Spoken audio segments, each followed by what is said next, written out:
आज भी तमाम लोगों के हर ख़ास व आम की ज़बान पर बने हुए हैं और उन्हें इस तमाम मकालमों के ज़रिए भी याद किया जाता रहेगा। इस बीच हमारे दरमियान देव कोहली साहब जो कि गीतकार हैं, न्यूज़ 18 के साथ जुड़ चुके हैं, आपका इस्तकबाल करते हैं। आज का दिन काफ़ी सोगवार है। देव कोहली साहब, आप आज के दिन को किस तरह से लेते हैं और दिलीप साहब के हवाले से क्या कुछ कहना चाहेंगे? फर्स्ट रिएक्शन आपका क्या है?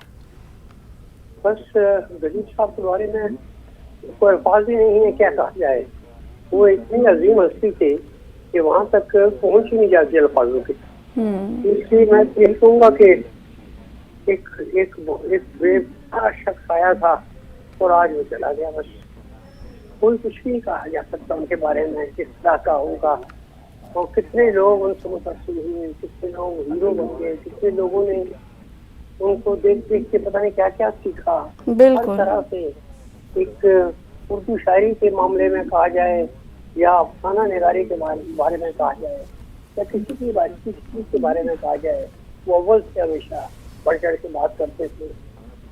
और मैं जब बॉम्बे में आया तो मुद्दतें हो गई, तरसा करता था कि कभी उनसे मुलाकात होगी। या तो आपकी मुलाकात कभी रही दिलीप साहब के साथ?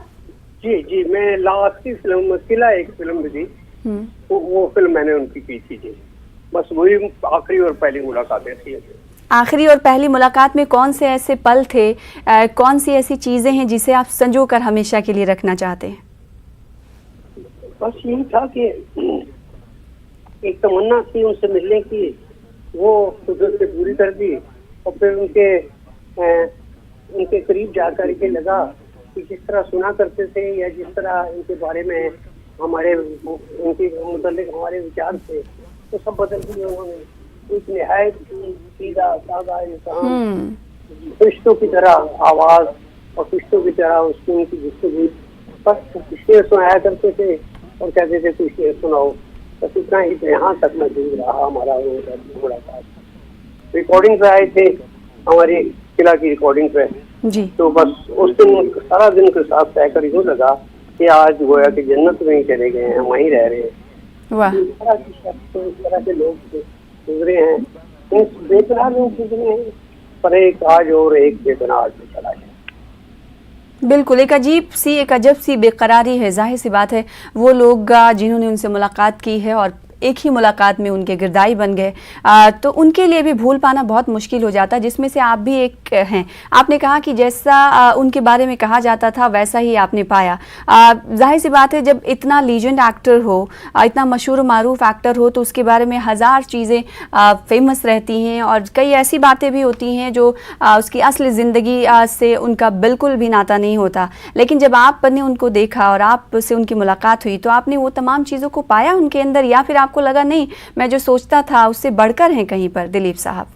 मैं आपसे कर रहा हूँ कि उनके मुतालिक अब शब्द इस तरह संजो के लाऊं, मैं कहाँ से लाऊं, तो कुछ कहा ही नहीं जा सकता। बस वो कैसे जो मिलन की कैसे थी, जो उनसे जो गुफ्तगू हुई थी, वो इस तरह लगता है कि जैसे रहने उनके अंदर कहीं छप गया है उनका वो रूप, उनकी वो गुफ्तगू, उनका वो अंदाज। समझ नहीं आता कि क्या अच्छा है उनके बारे में। और बहुत ही प्यारे आदमी थे। जिंदगी में बहुत कुछ प्यारे लोग मिले मुझे, वो सबसे करीब थे, सबसे उम्दा थे, सबसे प्यारे जी। देव कोहली साहब, जैसा कि स्टारडम रहता है और लोगों का इजहार ख्याल ये बन जाता है कि जब इतना मशहूर शख्स हो तो जाहिर सी बात है जो चकाचौंध होती है उस की लपेट में ज़रूर आया होगा। तो दिलीप साहब इससे बिल्कुल इस्तिस्ना थे, ये कहा जा सकता है। आवाज़ नहीं आई प्रॉपर, फिर कहिएगा। स्टारडम जब होता है और एक स्टार होता है उसके लिए कहा जाता है कि चकाचौंध में रहता है, सितारों के बीच रहता है। दिलीप साहब भी उन्हीं में से एक थे। हालांकि ये कहा जाए कि वो तो मशहूर मारूफ थे और बहुत बड़े अदाकार थे, लीजेंड थे, जिनका कंपैरिजन करना, मुआजना करना हमारी गुस्ताखी होगी। लेकिन आपने कहा कि जैसा आपने सोचा था वैसा आपने उनको पाया, तो क्या ये आम इंसान का जो सोचना होता है कि एक्टर्स जो होते हैं वो दूसरे दुनिया की मखलूक होते हैं, दरअसल वो किसी और किस्म के होते होंगे? जब आप मिले नहीं थे उनसे, आपकी मुलाकात नहीं हुई थी, तब आप क्या सोचते थे उनके बारे में? और जब आपने मुलाकात जब उनसे कर ली, पहली ही मुलाकात की, तो उसके बाद आपकी सोच क्या कुछ बदली उनको लेकर? सब कुछ बदल दिया उन्होंने। 2 सेकंड में सारी गुफ्तगू में सारा उन्होंने इस तरह मिले जैसे कि मुद्दतू से मैं उनको जानता हूँ। जब अच्छा। ये है कि मुद्दतू से मैं जानता था उनको, वो तो नहीं जानते थे। मेरे नाम से भी शायद उनका कोई ताल्लुक ना रहा हो, पर वो इस तरह मिले। वो एक शेर है ना कि ऐसे मिला करो जमाना मिसाल दे। जी बस बस बस बस बस ये बिस्सा उन पर अगर लागू होता है तो इस तरह की शख्स है कि नहीं जा सकता कि क्या कहें उनके मुतालिक। फिर एक याद आया कि एक किसी मैरिज में जी। मेहरा साहब की डॉक्टर की मैरिज की आई थी। अच्छा। वहाँ पर भी एक मुलाकात हुई, तो उनके साथ सायरा भी थी और कहने लगे देवकोली हो ना, मैं इनका साथ हूँ। अच्छा। ये कुछ अरसे के बाद रिकॉर्डिंग की मेरी, कुछ अरसे के बाद फिर कहने लगे कि कहते थे कि पिंडी के हो। मैं कहा हाँ। कहने तुम्हारी जुबान तो पता लग गया कि पिंडी के हो। पंजाबी भी बड़ी पंजाबी बोलते जी जी पंजाबी बोलते थे। कहने तुम्हारी जुबान तो मतलब आपकी जुबान से पता लगता है कि आप पिंडी के हैं, रावलपिंडी पाकिस्तान। वो पेशावर के थे, हम पिंडी के थे जी। तो कभी आप जैसा कि उन्होंने कहा कि आप पिंडी से हैं, तो क्या उन्होंने पहले अपनी कुछ माजी की यादों को, होता ना कि आपके इलाके का या फिर आपके वतन का या फिर आप ने जहाँ पर बचपना गुजारा, उस की यादों में जाने के लिए अगर कोई दूसरा वहाँ का मिल जाता है तो फिर यादों की झरोकों से माजी की किताबें खुलने लगती हैं? क्या ऐसा कुछ हुआ? जी बिल्कुल बिल्कुल बिल्कुल। तो उन्होंने इसके मुतालिक मेरे से बात की, पिंडी के मुतालिक। तो मैंने कहा कि पिंडी मुझे इतना याद है कि एक रावलपिंडी थी, एक लई थी, कहते हैं हाँ लई आपसे है, एक नदी थी उसका नाम लई। और फिर कहने लगे कि दिल करता है पिंडी जान रहा। मैं कहा जी यकीनन करेगा, हमेशा करता रहा। अच्छा। जो भी नहीं हुए इत्तेफाक नहीं हुआ कि मैं जा सकता।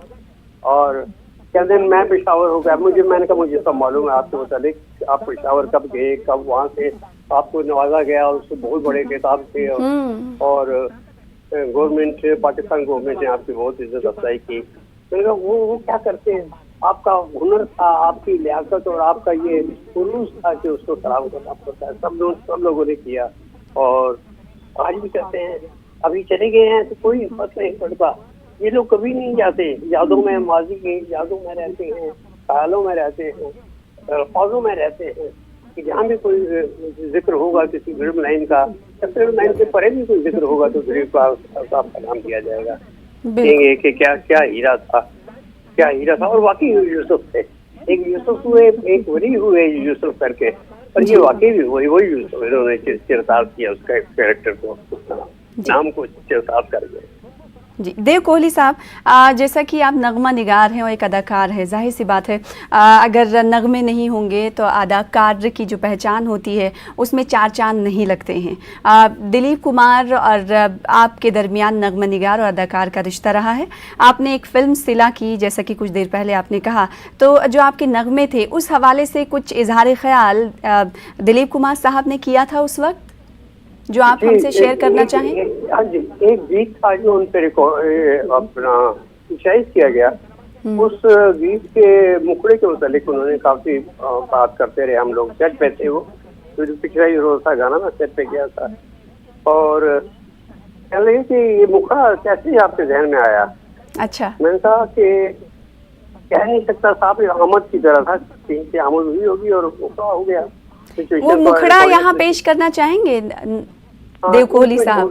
कौन सा वो मुखड़ा था जिस पर आपकी और उनकी बात हुई? एक मिनट होल्ड कीजिए, मैं याद करता हूँ। बिल्कुल बिल्कुल, आप वक्त ले लें जी। बिल्कुल। तो हमारे दरमियान नगमा निगार देव कोहली साहब मौजूद हैं जिनका रिश्ता रहा है। आप याद कर लें तब तक कौन से मुखड़े पर आपकी बात हुई थी। तब तक मैं नाज़रीन को ये बताऊं कि नगमा निगार जो कि इस वक्त हमारे दरमियान मौजूद हैं, देव कोहली साहब, वो सिला में दिलीप कुमार के साथ काम कर चुके हैं और कई बार कहा देव कोहली साहब ने, जैसे कि कुछ देर पहले, कि ख्वाहिश थी कि दिलीप कुमार साहब से उनकी मुलाकात हो। पहली और आखिरी मुलाकात उनकी हुई और जिसे वो संजो कर रखना चाहते हैं। उनके अल्फाज की अगर मैं बात करूं, वो इन्हीं अल्फाज की अदायगी करते हुए कह रहे हैं देव कोहली साहब कि दिलीप कुमार की उस मुलाकात को संजो कर रखना चाह रहे हैं और साथ ही वो कह रहे हैं कि मेरे पास कोई अल्फाज नहीं है जो इस चले जाने वाले शख्स के बारे में वो कह सकें। दिलीप कुमार पर आकर तमाम अल्फाज जो हैं वो ख़त्म हो जाते हैं, ऐसा कहना है देव कोहली साहब का।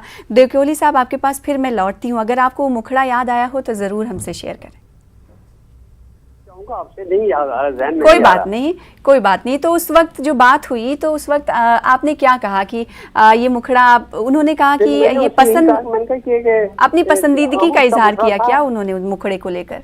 बहुत दाद दी, वो बहुत दाद दिया। वो जो बिस्तरा था एक, उस पर तो बेपनाह दाद दी और कहते हैं कि कमाल का था। और ये पिक्चर अपना उनकी हीरोइन पे पिक्चर हुआ था और ये बैठे हुए उसमें तबला बजा रहे थे, कुछ इस तरह की सिचुएशन थी।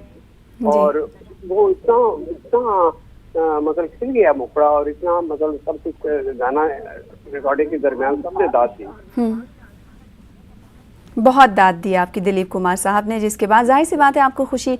आखिरी सवाल आपसे मैं करना चाहूँगी देव साहब, चूँकि आज दुनिया फ़ानी को अलविदा कह दिया है दिलीप कुमार साहब ने, ऐसे में आज आप उनको आखिरी लफ्ज़ों के ज़रिए कैसे याद करना चाहेंगे, ताकि जो पैगाम उन्होंने दिया और जो एक तरह की रिवायत उन्होंने रखी स्टारडम के ज़िंदगी से लेकर आम जिंदगी तक, उसको आप किन अल्फाज में पिरोना चाहेंगे? बस मैं यही कहूँगा कि ऐसे लोग आते नहीं हैं, और अगर आ भी जाएं तो फिर कभी जाते नहीं हैं। वो हमेशा रहेंगे, हमेशा से। वो बेपनाह इंसान थे, बेपनाह अल्फाजों के बादशाह थे। ऐसे अल्फाज इस्तेमाल करते थे, एक शायर और एक नगमा निगार, एक अजीब, उनके आगे रूखा सा लगता था। बिल्कुल, देव कोहली साहब के आखिरी अल्फाज दिलीप कुमार साहब के लिए कि ऐसे लोग कभी आते नहीं और अगर आते हैं तो कभी जाते नहीं, उन्हें यादों में हमेशा सजो के रखा जाता है। बेहद शुक्रिया देव कोहली साहब, न्यूज़ 18